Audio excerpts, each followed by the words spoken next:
안녕하세요. 주간 전망대입니다.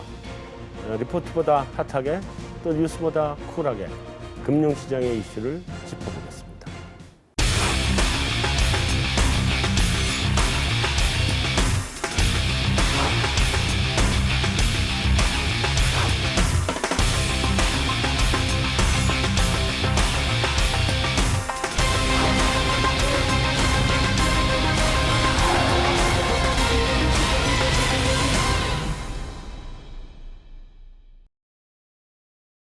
안녕하세요.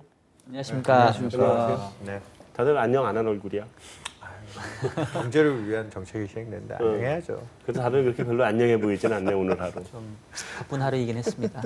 바쁜 하루였죠. 정말 그 정부에서 이제 드디어 기업 구조조정 정책들이 쫙 나오길래 어쩌면 이번에 금리 인하할 수 있겠다라고 생각을 했거든. 그게 바로 며칠 사이죠, 사실은. 잘하면 금리 인하 나오길 수도 있겠다 그랬더니 진짜 나오대. 그래도 설마 했는데 놀랐어요, 어땠어요? 오늘 하여튼 소감을 한번 쫙. 오늘 금토일 소감. 예, 뭐 말씀하신 것처럼 시장에서는 좀 놀란 이제 그런 기색이 역력한 그런 하루였고요. 네. 이번에 뭐 인하 전망도 있었지만은 이제 그래도 뭐 이번 달보다는 조금 뒤 쪼이지 않을까라는 전망들이 조금 더 많았었고요. 네. 그거에 비해서는 이제 뭐 좀 굉장히 전격적으로 단행된 인하가 아닌가 싶습니다. 그게 어때요? 사실- 전화 받느라고 바빴죠?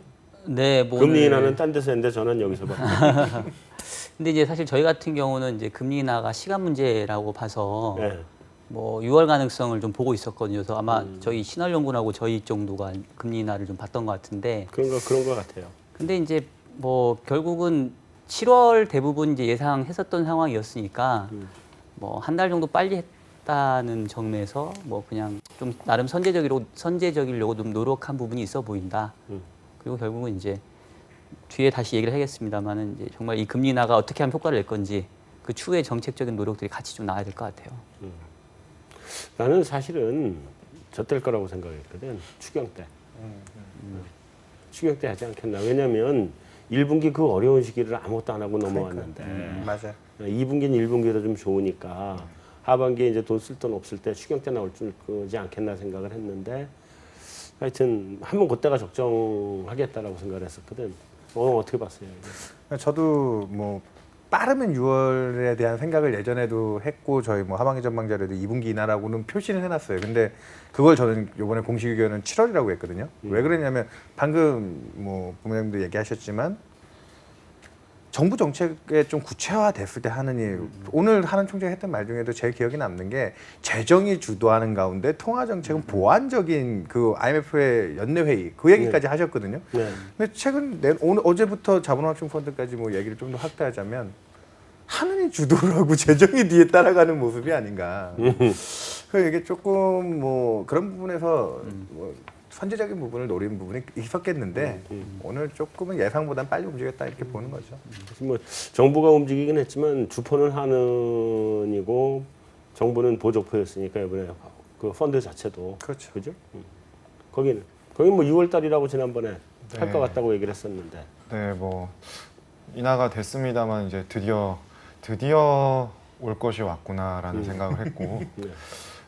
사실 박종현 박사님께서 말씀하셨다시피 기준금리 인하는 불가피했던 거고 시점의 문제였던 것으로 판단하기 때문에 뭐 이번 달 안 했으면 다음 달 했을 가능성이 높겠죠. 뭐 이번 달 해서 그나마 1분기에 좀 놓쳤던 실기했던 부분을 그나마 이 2분기로 딜레이 되면서 그나마 시기적으로 좀 선제적으로 오면서 좀 그 부분에 있어서는 경기 하강 압력을 선제적으로 좀 대응하고자 하는 측면에서는 긍정적입니다만은 총재님께서도 말씀하셨다시피 이 부분은 경기 하강 압력의 그 속도 이런 부분을 좀 완화시켜주는데 그치지 경기를 본격적으로 개선시킬 수 있는 부분에서는 여전히 미흡하고 추후 재정 정책과 구조조정의 방향 그리고 어떤 속도로 지금 진행이 되느냐가 더 중요하지 않나 이렇게 판단하고 있습니다.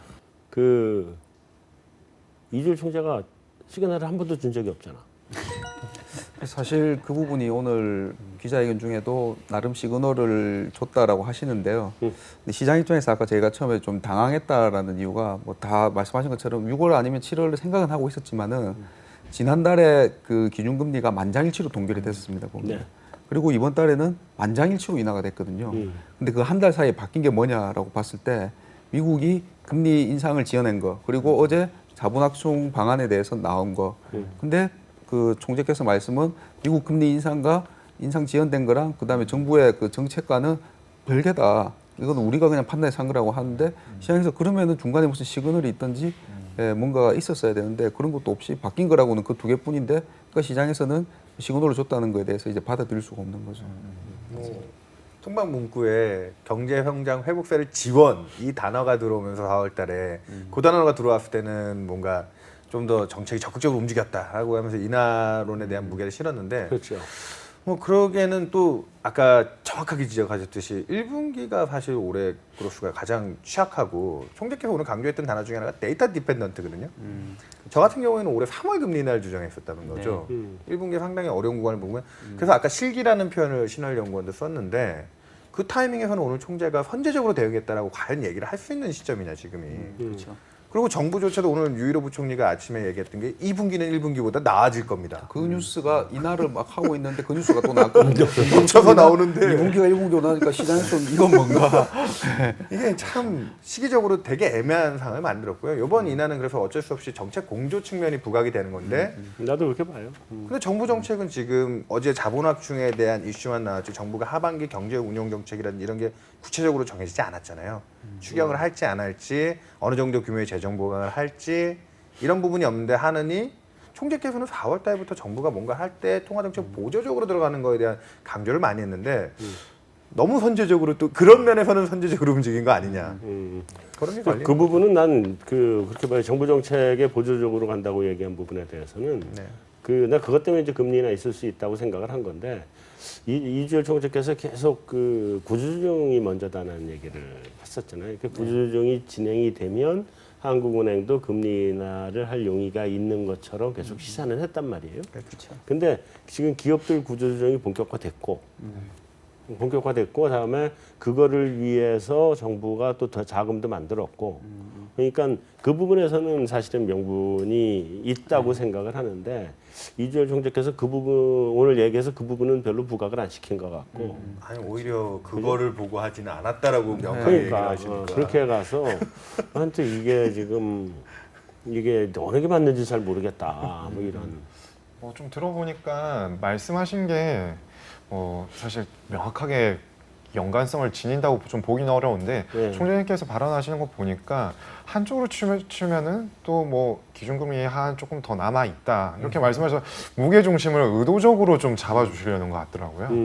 그런 측면에서는 꼭 총재님의 발언을 전부 다 저희가 논리적으로 받아들이기엔 좀 어려운 부분이 없지 않아 있는 것 같고. 뭐 중요한 것은 아무래도 이 금통위 의사결정 권한은 금통위원들에 계시니까 신임 금통위원들 오셨고 또 금통위 의사로 개선 또 굉장히 만장일치 동결에 비해서는 굉장히 비둘기파적으로 나왔지 않습니까? 그런 부분을 찾으려면은 좀 찾을 수 있는 요인이지 않나 이렇게 판단이 되고 제가 생각하기에는 그 경제 성장세 지원보다는 이제 아무래도 하나의 목적이 경제 성장세를 이제 지원을 하기 위한 물가 안정, 금융 안정을 목표로 잡고 있는데 금융 안정은 좀 그나마 최근에 조금 잡아가는 것 같고 물가가 뭐 데이터 디펜던트한 지표를 찾는다면은 물가가 2월 달에 1.2%를 찍고 3, 4월 1.0% 그리고 그 다음에 이제 이번에 0.8% 나왔거든요. 네. 이런 부분들이 이제 7월 달에는 대중교통 요금 인상분에 대한 기저효과까지 없어진다면은 뭐 지금은 물가에 대해서 큰 말은 안 나오는 상황이지만 그래도 이런 부분을 뭐 한은에서도 좀 고려한다면은 고려하지 않나 이렇게 판단이 됩니다. 또 하나 좀 중요한 부분은 특히 좀 의아했던 부분 좀 찾아봤습니다.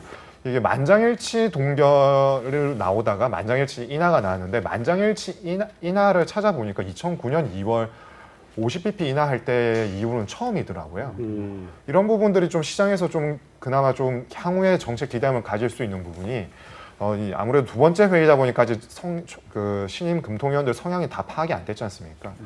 특히나 이제 이령 원장님 이제 위원 되셨는데 그 부분을 좀 매파로 추정을 했는데 이분마저 이제 인하에 찬성을 했다는 부분은 시장에서 여전히 기준금리 인하 사이클은 지속될 수 있다는 측면에서 좀 더 접근이 가능한 부분이 아닌가 이렇게 판단이 됩니다. 근데 한은 총재께서 드디어 그 글로벌 경기에 대해서 이제 비관적으로 말씀을 하셨죠? 되게 처음인 것 같아. 글쎄요, 뭐 미국 경제에 대해서는 다소 조금 이제 긍정적인 부분도 언급을 했었는데 글로벌 이제 교역량 자체가 생각보다 이제 올라오지 않는 부분들에 대해서는 이제 좀 포기 내지는 이제 인정을 한 것 같고 결국은 지금 지난해 하반기 이후부터 한국 경제를 보게 되면은 순수출은 성장에 마이너스 기여를 하고 있고 내수가 성장을 오롯이 이끌고 있는데 수출을 딱 보아하니 이게 계속 마이너스에 머무를 것 같고 내수 쪽은 하반기에 뭐 이러저러 여러 가지 하강 리스크가 있으니 결국은 기존의 성장에 대한 전망 경로가 지켜지지 않겠다. 이제 이런 것들을 이번 달에 좀 시인을 하게 된 것 같아요. 지난달까지 계속 그 경제전망, 수정전망 발표하면서도 이거 1분기에 특별한 문제 때문에 낮춘 거지 여전히 좋을 거로 본다. 그렇죠. 그랬잖아요. 네. 2분기는 나아질 거라고 하셨죠. 그러니까. 근데 이제 갑자기 이제 그 말을 확 바꾸니까 이게 우리가 한 달 만에 지금 세계 경제가 죽었나 뭐 이런 생각도 좀 들긴 하는데. 그렇죠. 어쨌든 그거 말고 뭐 다른 것도 이번에 특별히 총재께서 그 기자회견 할 때 그 특별히 인상적으로 들었던 뭐 말은 좀 있어요? 저 같은 경우는 이제 뭐 이미 시장의 관심은 금리 인하 시기에 대해서는 뭐 6월 아니면 7월 다 어느 정도 공감대가 형성됐기 때문에 이미 시장에서 이제 주목했던 거는 과연 금리 인하가 한 번에 그칠 거냐 아니면 뭐 2번 될 수 있냐 이제 이거였던 것 같아요. 그건 나중에. 왜냐하면 나중에 그거는 내가 네네. 저기 네네. 돌발 퀴즈로 예. 딱 들어갈 거예요. 근데 이제 그거와 관련돼서 총재가 좀 힌트를 준 게 있어서 이제 저는 그 그래요? 얘기하려고 하는 건데 이제 총재 말씀 중에 이제 유효 하단이 어느 정도냐 우리나라 금리에 그러면 이제 우리나라가 기축통화국도 아니고 소규모 개방 경제이기 때문에 어디라고 딱 정확히 집어낼 수는 없지만 주요 선진국보다는 조금 높아야 되지 않겠냐 이런 말씀을 하셨거든요. 그래서 대충 금리 하단을 이제 어느 정도로 볼 수 있을지 이제 기준을 좀 잡아볼 수 있을 것 같은데 저는 이제 그 얘기를 들으면서 무슨 생각이 들었냐면 그러면 주요 선진국의 금리 수준이 지금보다 더 낮아지게 되면 네. 우리나라의 유효 금리 하단도 낮아질 수 있겠구나. 어차피 상대적인 관점에서 접근을 한다라고 한다면 네. 그래서 저는 그게 하나의 조금 힌트거리로 저한테는 조금 다가왔어요. 하나만 더 제가 더 이제 돌려가 보면 5월 금통위에서 소수 의견이 있었죠. 예. 금리 인하해야 된다는 거. 아까 우리 바깥에서도 얘기했었지만 이게 이제 고승범 의원 아닐까 추정들을 하는 것 같은데 맞아요? 맞는지는 모르겠지만. 그러니까 사실 저는 이번에 만장일치 나온 게 약간 이제 음모론적으로 보면 어느 누구도 소수 의견으로 자기의 성향을 밝히고 싶지 않아서 사실 이미 그 총재를 제외하고 4명이 금리 인하에 손을 들면서 소수 의견을 내는 게 별로 큰 의미가 없었을 것 같아요.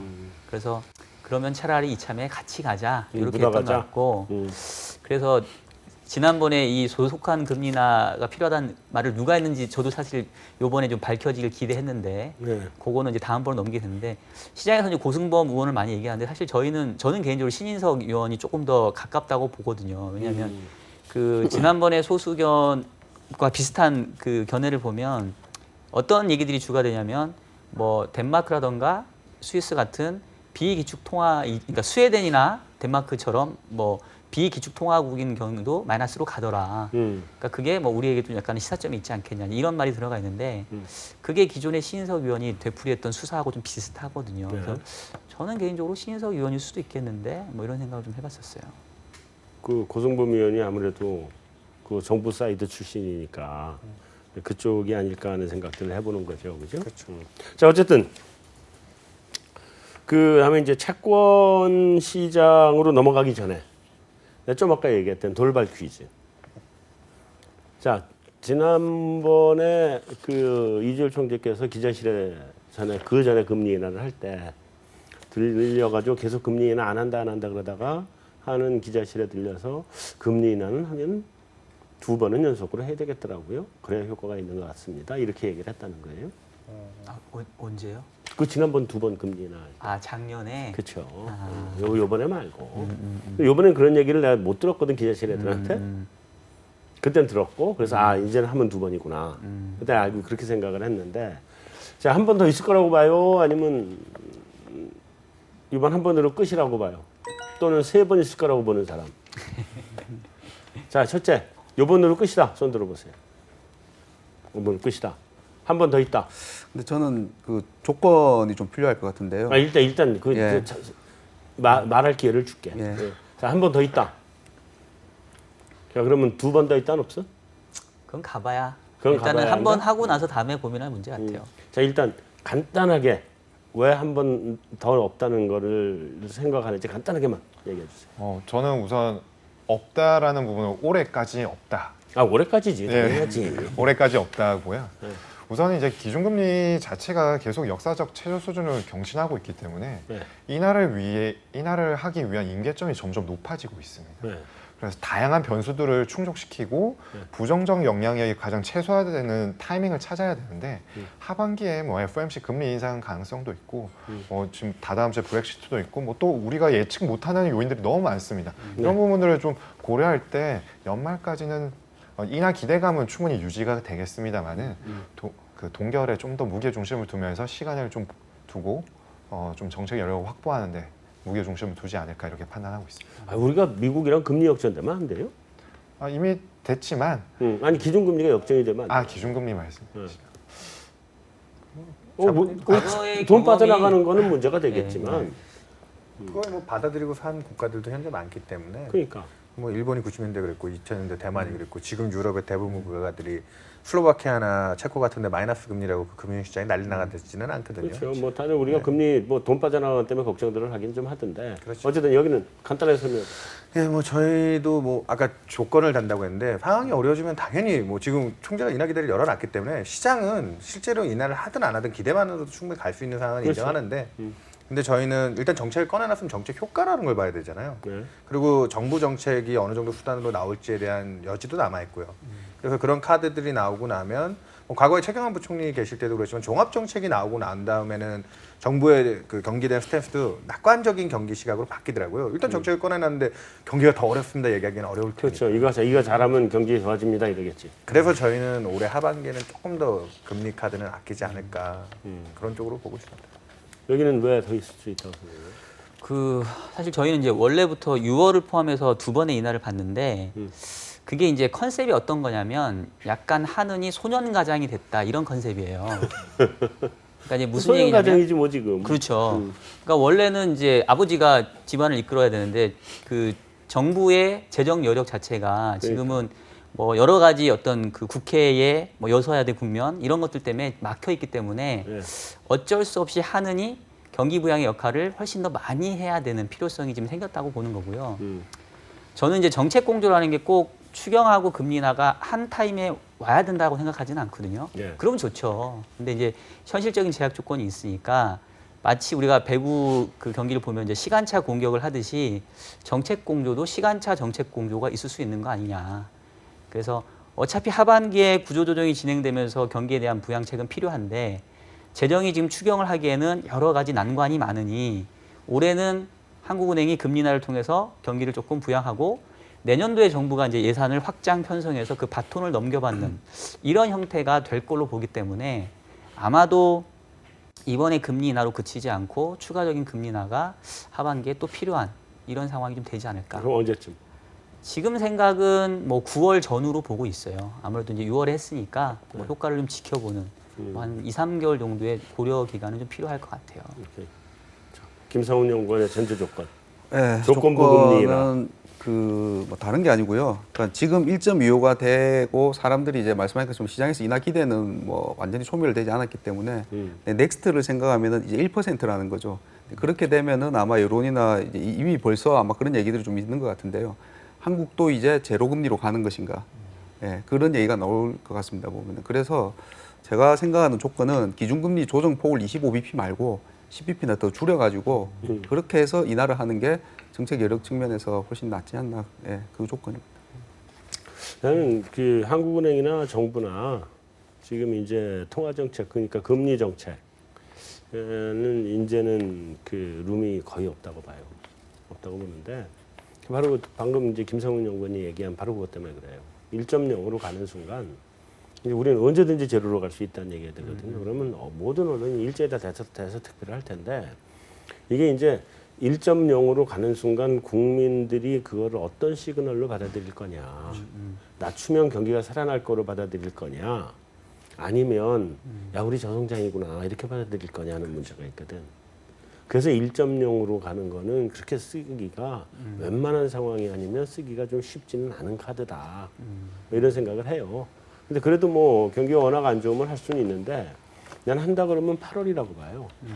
9월이 아니고. 왜냐하면 8월쯤이나 9월쯤 요때 사실 뭐 9월도 마찬가지인데 곧 추경을 하려면 8월까지는 결정이 나야 되거든.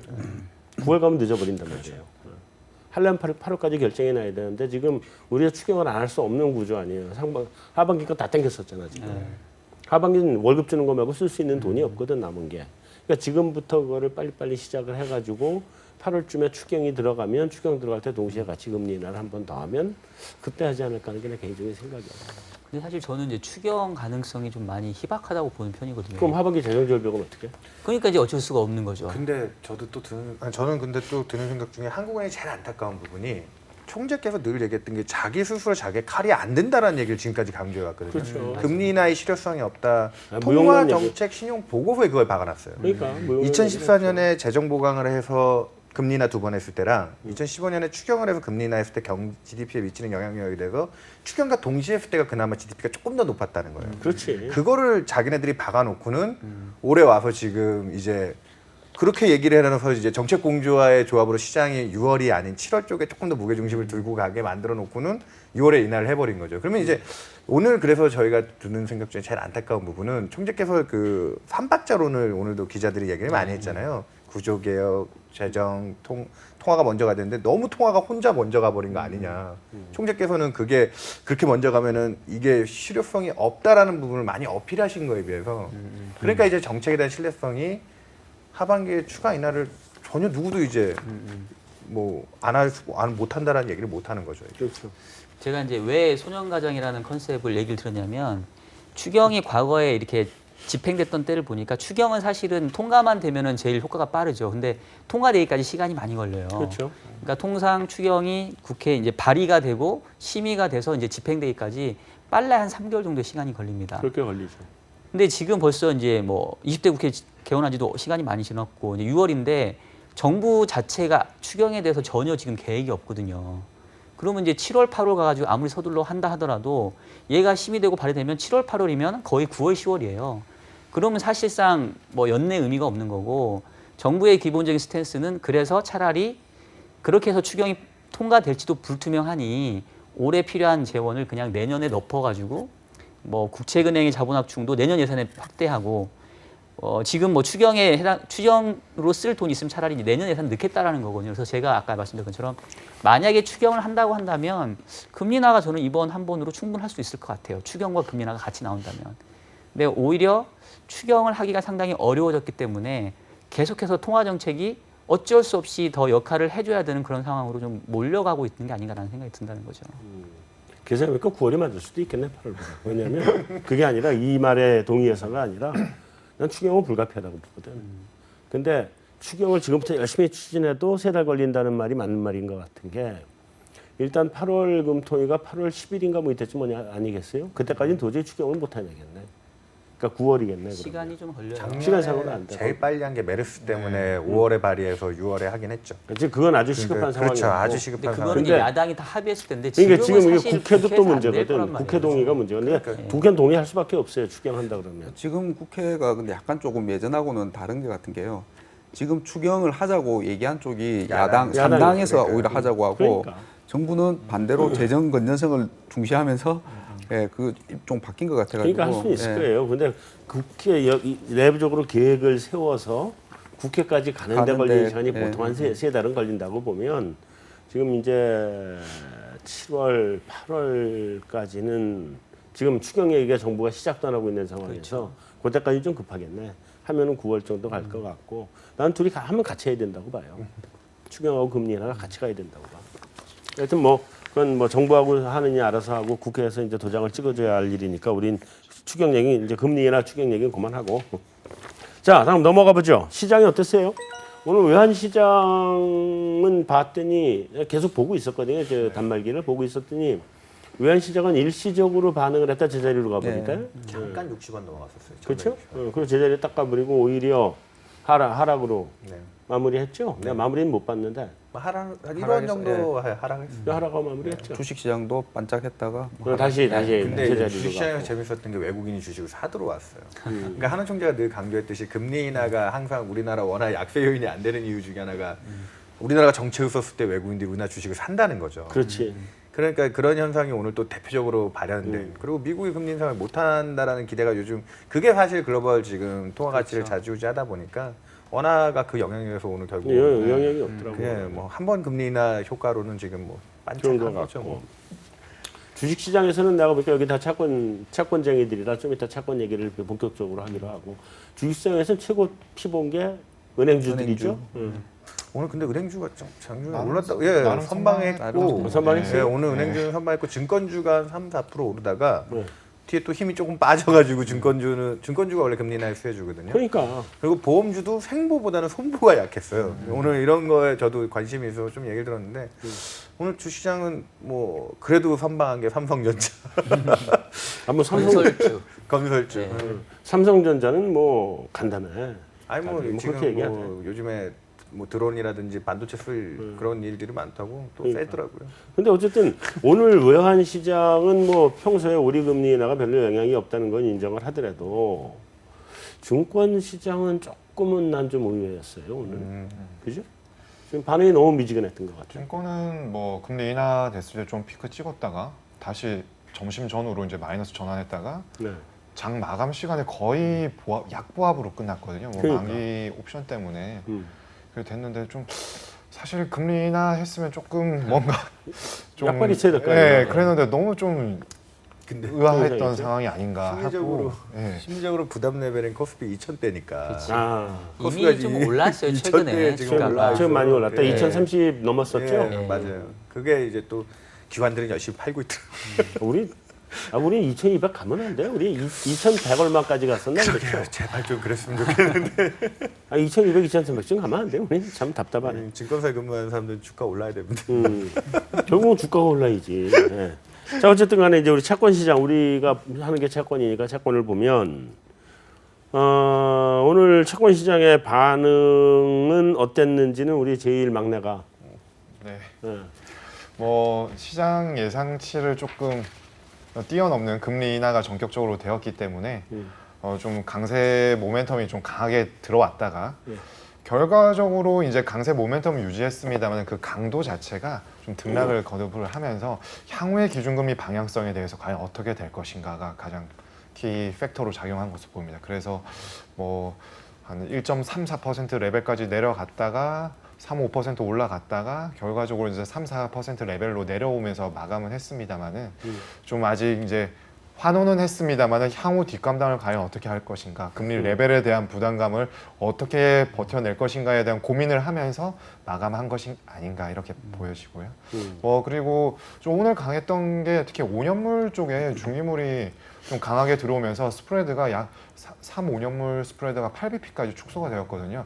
이 부분은 이제 기준금리보다는 우선은 롱을 외치면서 중기물로 좀 들어오고 30년물 스프레드도 어제 32bp에서 31bp로 좀 축소가 되면서 우선은 기준금리는 향후에 어떻게 될지 모르겠지만 우선은 롱이다, 경기 안 좋은 것 같다라는 심리가 좀 더 우세했던 것으로 보입니다.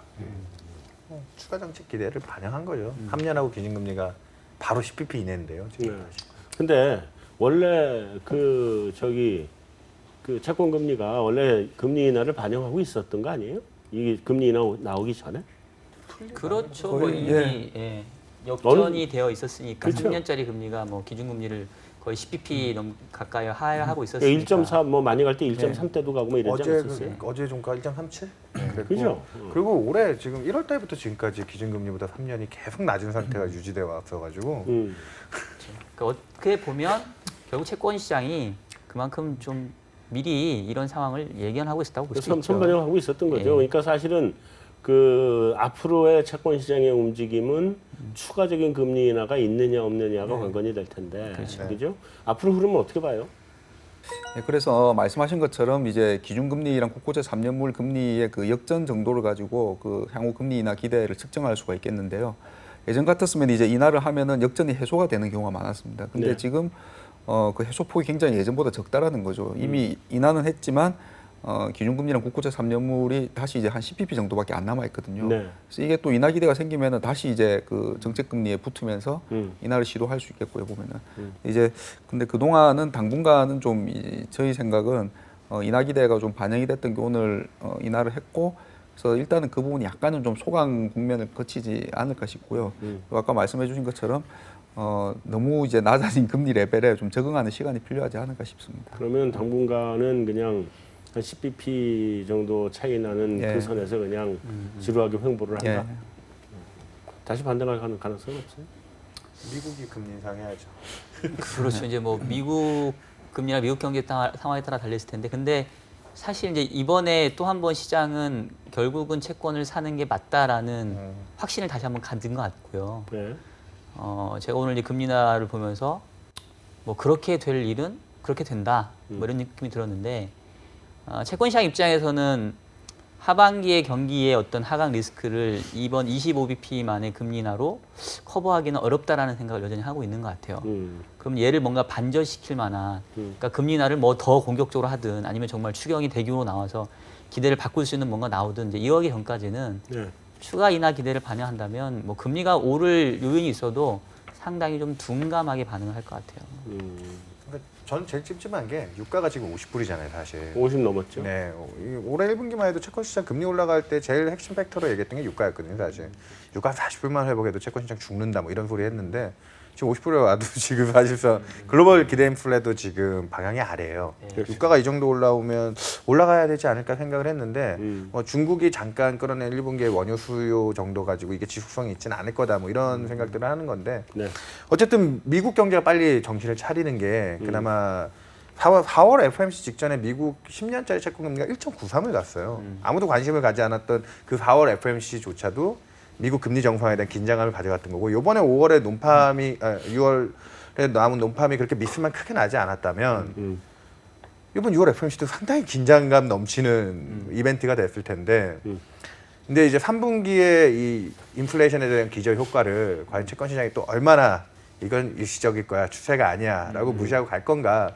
그게 이제 한 번에 이제 또 확인 구간이죠. 그래서 지금 이제 금리가 더 떨어지기 어렵다라고 믿는 분들은 마지막 희망을 거기에 걸고 있지 않을까. 근데 뭐 아까 얘기하셨다시피 근본적인 경기 추세를 바꾸는 방향은 아니기 때문에, 아까 금리 인하 올해 추가 인하 여부 물어보셨잖아요. 저희 당사는 내년 상반기까지 1%는 열어두고 있습니다. 저희 당사도 내년까지 경기가 이렇게 추세가 이렇게 쉽게 바뀔 아니, 안 건 아니라고 들었어요. 보기 때문에. 굉장히 슬로우 갈 거기 때문에 세계 그렇죠. 경기가 아슬아슬하고. 자, 어쨌든 얘기가 이렇게 해서 자연스럽게 네. 이제 미국 금리 인상으로 넘어왔는데 그게 원래 두 번째 주제예요, 그죠? 뭐 이제 나쁜 시그널도 나오고 이러는데 금리 인상할 수 있겠어요, 미국? 그래도 옐런이 그 6월 6일에 했던 필라델피아에서 뭐 단기간에는 어려울 수 있겠지만 6월 고용 지표를 우리는 그렇게 개의치는 않겠다라는 발언을 했거든요. 또. 그러니까 뭐 일시적인 현상일 거다라고 그렇죠. 얘기는 했는데 그러니까 뭐 그 미국 경제를 제일 깊숙이 제일 빠르게 보는 사람이 그런 얘기를 했다고 하면 정상화 자체를 지금 기대를 꺾을 상황은 아닌 것 같다라는 쪽이고요. 뭐 1, 2월 달 미국 지표들이 흔들릴 때 미국 10년 금리가 1.6%까지 저점을 한번 찍었거든요. 이번에 논팜 미스 나고 옐런이 좀 도비시한 발언으로 전환됐는데도 미국 10년 금리가 1.7을 안 깨고 있어요. 그런 부분들은 아직까지 남아있는 미국 금리 정상화에 대한 긴장감, 뭐 그런 것들은 좀 인정하고 있다라고 보는 거죠. 아 근데 그게 나는 그게 혹시 옐런 의장이 이제 거의 그린스펀 의장 수준을 따라가서 레토릭만을 가지고 시장을 컨트롤하는 상태까지 온 거 아니냐는 생각이 들더라고. 그러니까 미국이 지금 현재 이 상황에서 그 전에 사실은 금리 인상을 해놨어야 되는데 미국 경기가 꺾이니까 금리 인상하기 힘들다라는 생각을 내가 계속 얘기했었잖아요. 그런데 경기 꺾여가는데 여기서 금리 인상은 안 한다고 하더라도 금리 인상에 관한 메시지 자체가 없어져 버리면 그럼 시장이 그쪽으로 확 가버리니까 긴장감은 여전히 두고 금리 인상은 상황이 되면 하겠다 아니면 못한다 이렇게 그렇게 가는 거 아닌가 싶은 생각을 나는 개인적으로는 하거든요. 그 개인적으로 그렇게 하는데 지금 미국 경기 움직이는 거 봐도 금리 인상할 수 없는 거 아니에요? 또 이제 하나는 그 말씀하신 것처럼 이제 경기 자체가 고점 논란이 있는데 아까 저희 얘기했듯이 물가는 올라갈 수 있지 않습니까? 근데 지금 유가가 올라가서 물가가 올라가는 게 저는 과연 좋을까 하는 생각이 들거든요. 살기 안 그래도 어려워지는데 그리고 연준이 아시다시피 정책이 두 가지잖아요. 그 고용으로 대변되는 경기랑 물가 인플레 두 개를 보는데 하나 가장 좋은 거는 같은 방향으로 하면 좋죠. 근데 지금 하나는 내려오는데 하나는 올라간다는 거죠. 타이밍이 잘 맞으면 이때 딱 하면 좋은데 이게 만약 미스 나면은 만약 앞으로 계속 이렇게 가면은 통화 정책을 둘 중에 뭘 보고 해야 될까라는 고민에 빠지지 않을까 싶습니다. 박정현 연구는 있어요, 없어요? 그러니까 사실 미국 경제 여건을 보면은 현재 기준금리는 너무 낮아요. 네. 그러니까 뭐 올려도 할 말이 없는데. 그 말도 안 되는 기준금리죠. 그렇죠. 근데 문제는 그 인상을 하면서 이제 시장에 미치는 충격이 있기 때문에 분위기가 좋을 때 해두는 게 좋죠. 근데 이제 저는 이제 분위기 좋은 시절을 다 놓쳤다고 보는 거예요, 지금. 그건 맞아요. 그러니까 뭐 아인슈타인의 무덤인가 뭐 이런 게 써 있다면서요. 뭐 우물쭈물 하다가 내 이럴 줄 알았다. 이런 거죠. 그러니까 지금까지 미국이 금리 인상을 하려고 뭐 이거저거 눈치 보다가 재다가 지금 이제 이 상태에 이런 건데 아까 그랬던 것처럼 이제 그 다음 침체를 준비하기 위해서는 금리를 지금 사이클에서 더 올려놨어야 됐는데 그동안에도 못 올렸는데 그동안보다 분위기가 안 좋아지는 지표가 안 좋아지는 거에 나왔었을 때 인상을 하게 되면 그게 이제 쓸데없는 부정 효과를 키울 수가 있죠. 그래서 그 묘비명을 뭐 연준 거기다 어떻게 붙여놔야 되지 않나. 근데 일단 하나 제일 중요하게 짚고 넘어가야 될 게 이번 1Q 그로스가 미국이 0.8%였잖아요. 이제 좀 리바이스 업돼서 0.8인데 지금 GDP 나오로는 이번에 논판 미스가 나도 2% 중반을 잡고 있다는 거죠.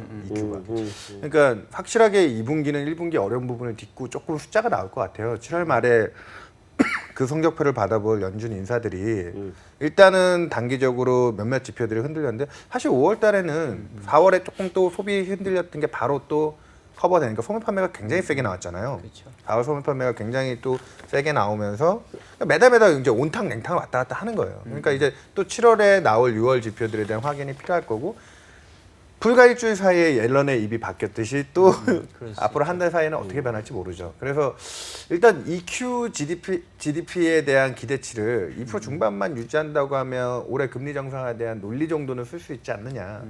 그래서 저는 7월 말에 연준 인사들이 그때 또 하필 아까 얘기하셨듯이 그 타이밍에 이제 3분기 인플레가 이제 기저가 먹고 들어오는 구간이니까. 그게 이제 매파들이 그동안 떠든 가장 큰 이유다. 그쪽 하고서 어떻게 봐요?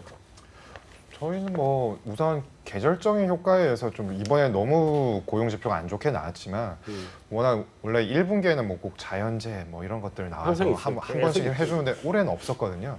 근데 이제 여러 가지 요인들이 겹쳐서 자연재해는 없었지만 이게 지금 4, 5월 달 연달아서 지금 충격을 좀 주는 형태지만 계절적으로 봤을 때 2분기가 또 1분기는 안 좋은 반면에 2분기는 항상 미국 경제가 좋습니다. 이런 확인이 가능한 시기가 3분기 초중반이기 때문에 뭐 통화정책 정상화를 추진하는 미 연준의 입장에서는 본인들의 그런 독립성 그리고 신뢰도를 지키기 위해서는 어찌되었든 간에 큰 뭐 세계 경제의 위기가 닥쳐오지 않는 한 이 경제의 그런 어느 정도 더 이상 실기하지 않기 위해서는 3분기에 액션을 취할 가능성이 높다라고 보는 게 좀 적절하지 않나 이렇게 보고 있습니다.